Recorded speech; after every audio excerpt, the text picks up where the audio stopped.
The initial waves of free agency are behind us, and the NFL draft landscape looks a lot different.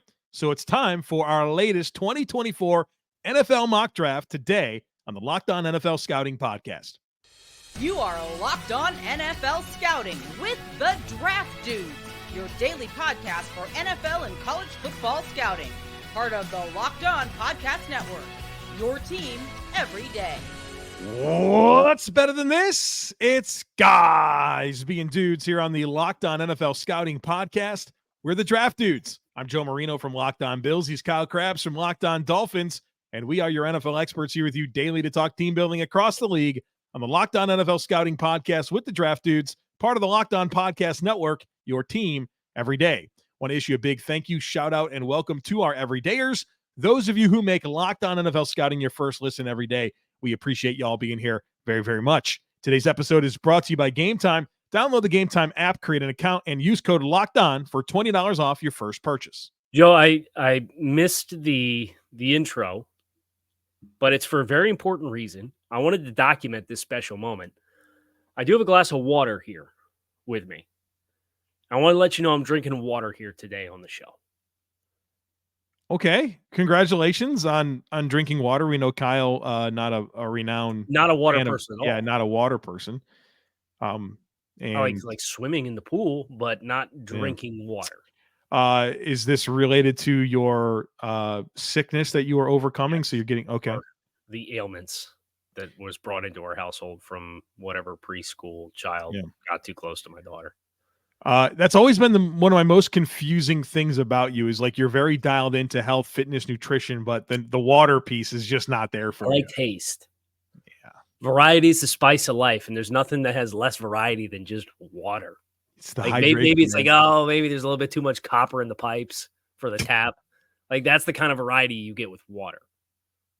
Sparkling water, spring water, tap water. So it all generally C4, right? Just drink C4. I do have one on hand, just in case. There it is. But I do have a glass of water, and I'm starting with water as we do our mock draft. I also have a glass of water, but I always do, so that's not really interesting. Right. Charlotte Hornets. Yeah. This cup is very good to me because it's a Tervis tumbler, so it doesn't sweat. You know what I mean?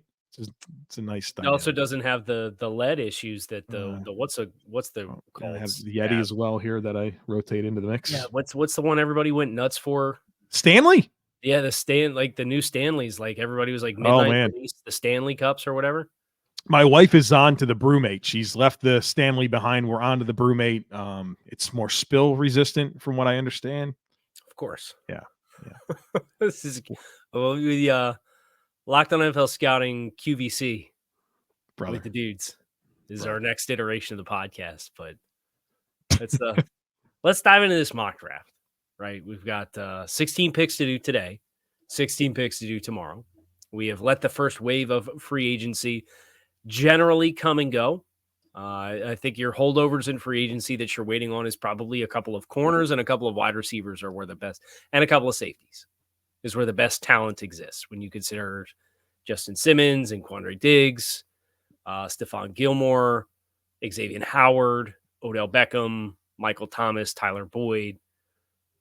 That generally feels like where there's still some value left in free agency, but a lot of the first wave has passed us by, and it has allowed us to kind of recalibrate what the team needs are for all of the 32 teams, and it's a good time to sit down and do a mock as we're about 1 month away from the 2024 NFL Draft. Dun dun dun dun dun dun dun dun. Good job with the jingle. Thank you. I don't know why you did it because you're on the clock. You're doing odds. Nope, that's not true. I'm doing evens. You're doing odds. Yep. You're doing odds. Yeah. Remember, I picked for the Dolphins last time. They picked 21. So that means that it's your turn to do the odds. Okay. I like how that's our measure. Well, how else am I supposed to remember it? Okay, so the Chicago Bears are on the clock. Yep. They've moved on from Justin Fields. Heard about it. They're going to be drafting a quarterback with the first overall pick. There's no reason to think that it is not Caleb Williams. Fight on, the Trojans. He's going to be our selection here at number 1 to get this thing rolling. It feels like chalk at this point. I would expect it to be chalk. And the fun and games really start, Joe, at number 2. Oh, we're going to have fun and we're going to play games with the number 2 pick where I am controlling the Washington Commanders. And I'm going to lean into the hype, Kyle Crabbs. We're going to go with J.J. McCarthy, quarterback from Michigan. Yeah, some traction out there that this could be the guy the Commanders like. Very translatable film coming out of Michigan, running that pro-style system. Got some mobility about him. Cliff Kingsbury slinging the rock around. Got some nice receiving talent there.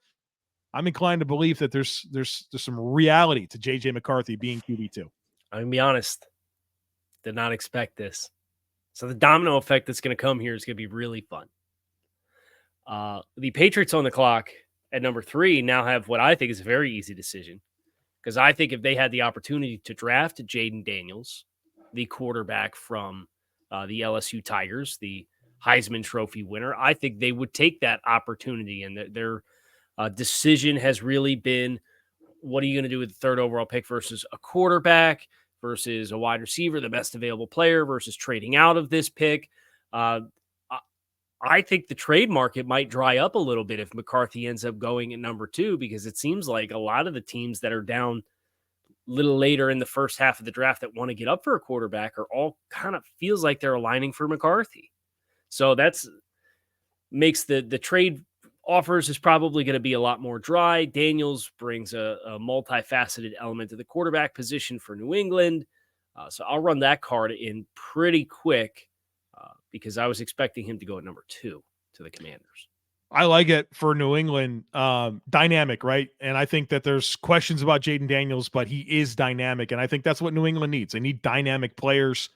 And especially given what's existing in the AFC right now, a player like this that can potentially elevate and give you some new layers to your offense with Alex Van Pelt as a coordinator, I think that's a heck of a move. I've got the Arizona Cardinals at number 4. We'd like to trade out, Kyle Crabbs. I know the Vikings have done a lot to acquire some draft capital. You're in control of the Vikings. Would you like to get a deal done here? Drake Maye is available. I'm aware that Drake Maye is available. I guess where my apprehension lies is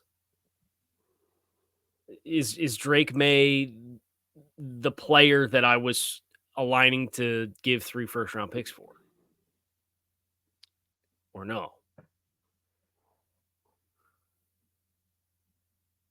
I mean, 11-23 in your 2025 one. That gets it done. I'm aware of that. I'm just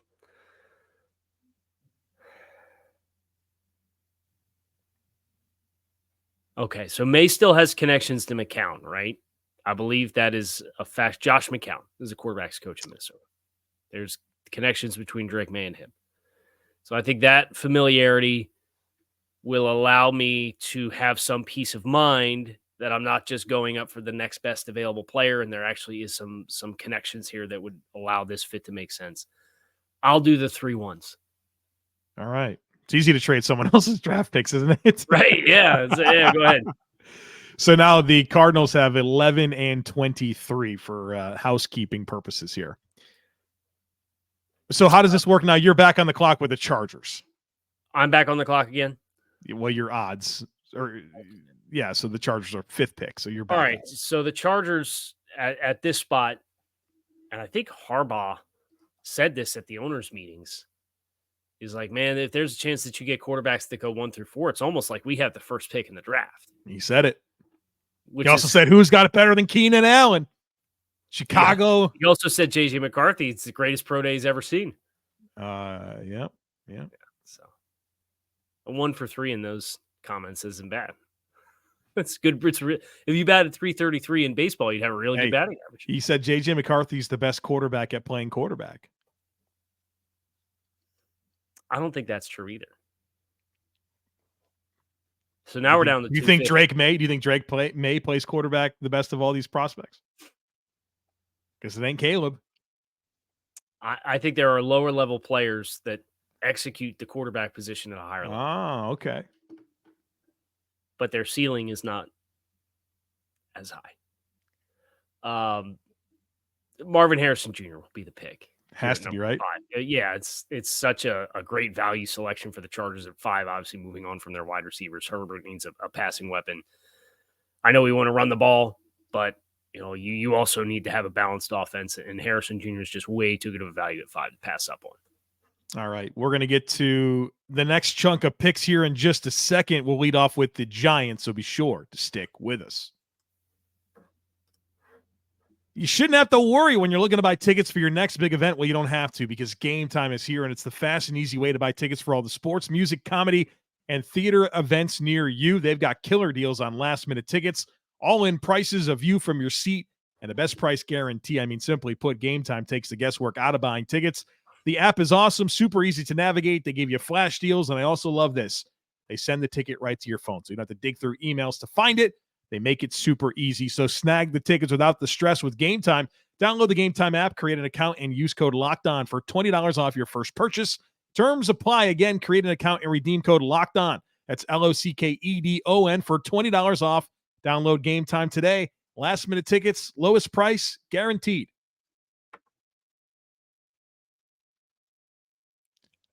All right, I got the New York Giants here at pick number 6.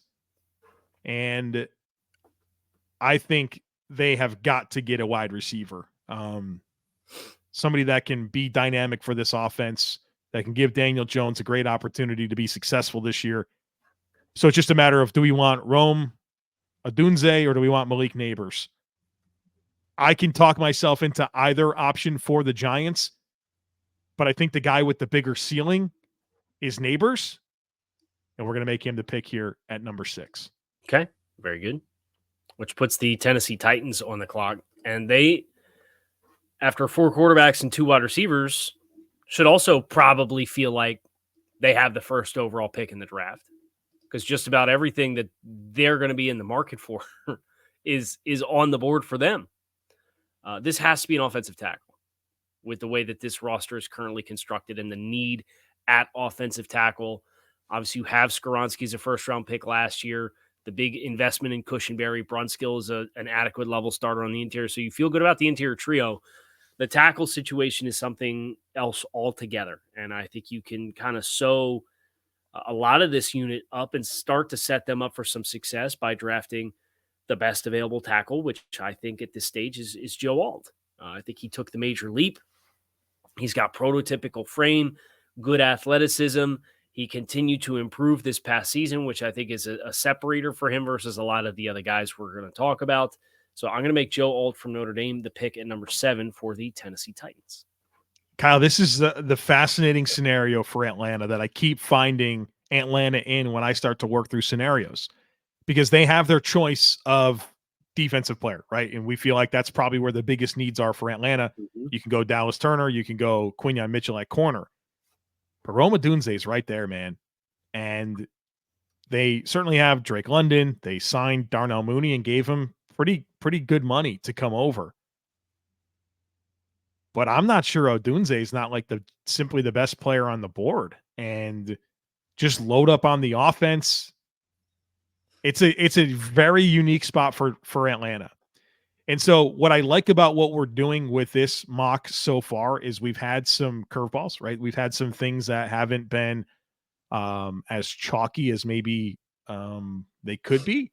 And so let's go with a scenario where the Falcons just say, yeah, we need help on defense, but we're going to outscore you. We're going to outscore, especially like I love Odunze with Kirk, like timing based. I think it's a really good marriage. Let's do it, baby. Let's do it. We're gonna score points in Atlanta. Right. Rome Odunze. You said they were gonna be a top 8 offense, right? Before this went down. So I mean, now we're feeling real good about that. Yeah, I do. I like that a lot. As far as just what you want your identity to be, and position yourself to be an offensive team. If you want to be an offensive team, that's fine. And in that division, I think you're probably going to have a lot of success. The Chicago Bears back on the clock at number 9. They obviously picked Caleb Williams with their first selection. Man, I'd have picked Odunze if he was there. I'd have still picked him. Which is that to me, that gives justification to why Atlanta would do that, right? Like, right? Yeah, they have Keenan Allen and DJ Moore. You think Darnell Mooney and Drake London's going to stop me? Right. I think they have enough recent investments with this regime at corner that they probably don't want to go the Quinyon Mitchell route. I think you can look at offensive tackle, and I think you can look at edge rusher. And those are the two position groups that I think currently make the most sense with how this board fell for Chicago. So from an offensive tackle perspective, it's what? Where do you think predictively Fashanu's going to stack up? Somewhere in here. Somewhere in this next You think 5 so? picks. Do you think he's going to be like predictively OT2? Would you take him as OT2 or the field as OT2? Oh, like predictively? Yeah. Oh, that's a fun conversation. Latham's the wild card, man. Like, I have no idea. Yeah. Latham's is such a wild card there. Fuaga too, man. Like, I'd probably take the field, especially if you're going to count Fatanu as a tackle, which maybe we should. I would, yeah. Yeah, like, I'll take the field. I feel like all the hype is everywhere else. Which is, yeah, I would not be surprised if Fashanu ends up being OT4 and gets into the late teens. That's a conversation for another day, though. I'm going to pick Dallas Turner. You obviously have Montez Sweat, who's your big investment. You paid a lot of money for. The rest of that pass rush room right now for edge rushers is DeMarcus Walker, Jacob Martin, Dom Robinson, Khalid Kareem, Daniel Hardy. You got to get another guy in there. And I think they can do that with Dallas Turner to help kind of round this group out with what is generally perceived to be the top edge rusher based off his length, his production, playing in the SEC, having the athletic profile that he does, really exciting explosiveness that he has. I think he and Sweat give you two athletic, really long edge rush types. So I think that's part of why that would be my edge pick too, is Sweat's kind of that same build and frame. And now you get Dallas Turner to pair with him. Interesting scenario for the Jets here, where, I mean, if they wanted to go Brian Thomas, they could. If they wanted a receiver, there's plenty of offensive tackles available. Do you feel like they think that they're okay right now with Tyron Smith and like Morgan Moses? Are they concerned about their left tackle of the future? I don't think you can be when you're in this Not Aaron Rodgers. Right. So that's going to influence my decision right now, where I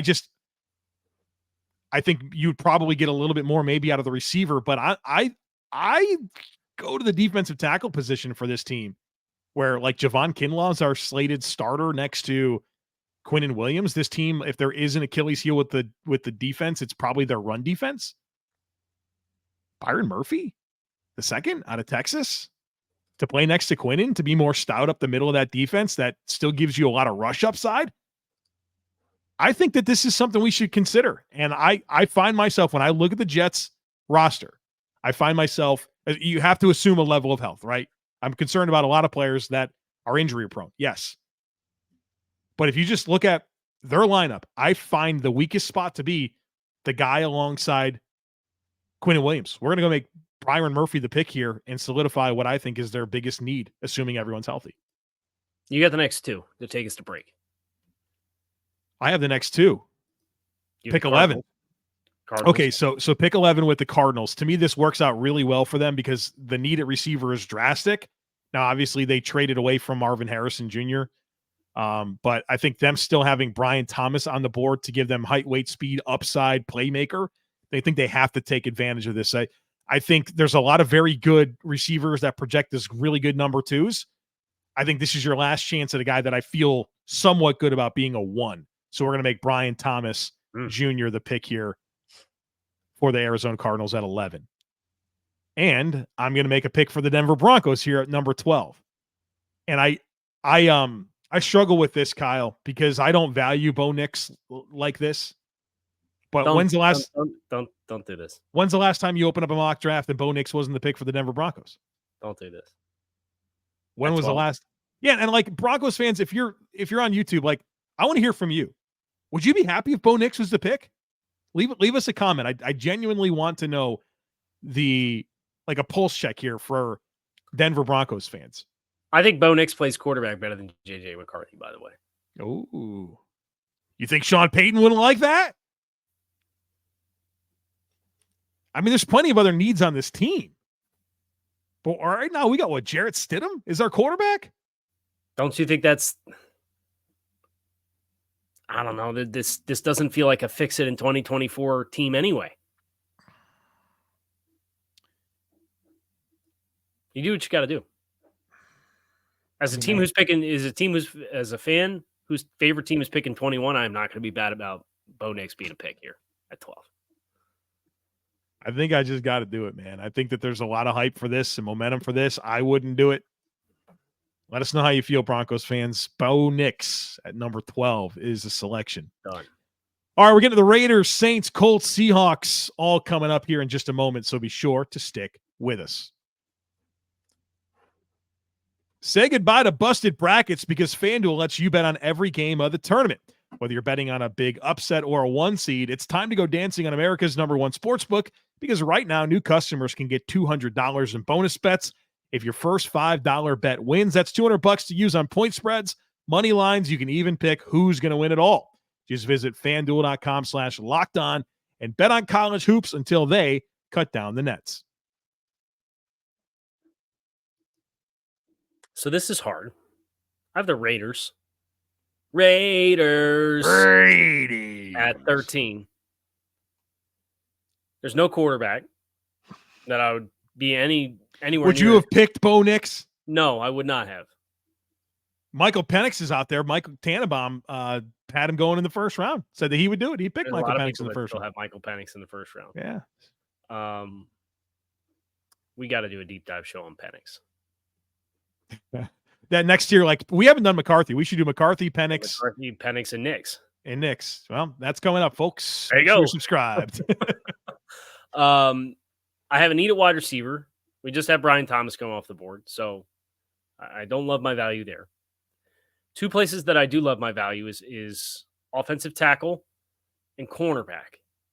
Those are the two spots right now where I have to weigh out Quinyon Mitchell, corner from Toledo, versus whoever I think the next offensive tackle is that makes a ton of sense. Thayer Munford, I mean, the whole right side of the line is DJ Fluker right now and Thayer Munford for the Raiders. Can't go to war with that. No. I think the better player out of all the players that you'd be stacking up right now is probably Quinyon Mitchell. And you play the Raiders have put a lot of investments into their defense, right? When you consider Max Crosby, their first round pick last year, and Tyree Wilson, they've kind of continued to churn. They hit with Jack Jones. They get a hit with Robert Spillane. That was kind of the identity of the team down the stretch last year. You play in the AFC West where you got to be worried about all these other quarterbacks. I'll go Quinyon Mitchell to the Raiders at 13. I dig it. All right, I have the Saints at 14. I think this sets up so good for them. They have their choice of offensive tackle.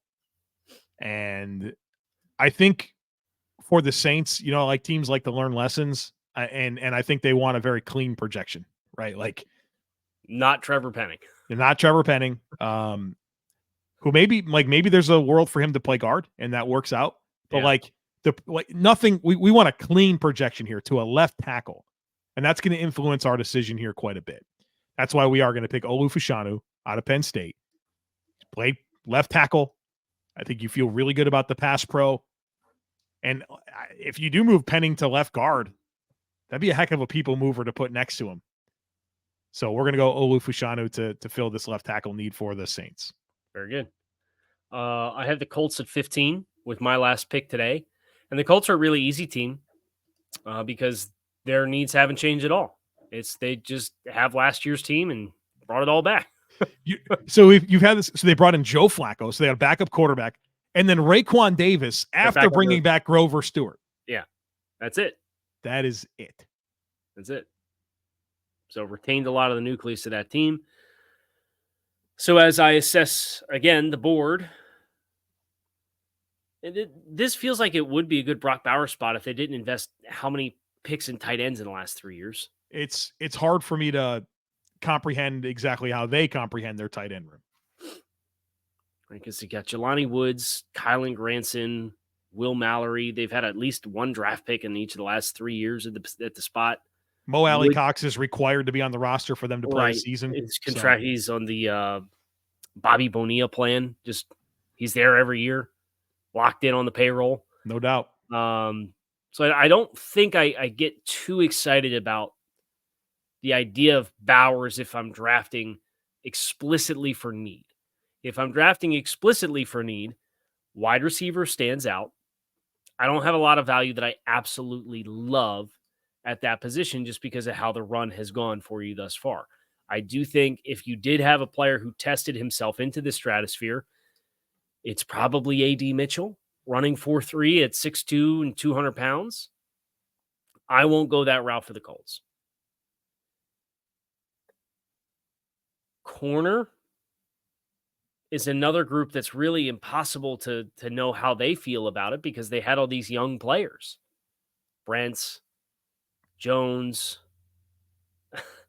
Dallas Flowers was added in 22, Darrell Baker, a lot of youth, but a lot of a certain body type that I think Cooper DeJean still fits. So I'm going to make Cooper DeJean the pick at 15 for the Colts. All right. Update my notes accordingly. Cooper DeJean to the Colts. That means I have the Seahawks to bring us home today. Need to go. I feel like the interior offensive line is looking pretty good for us right now.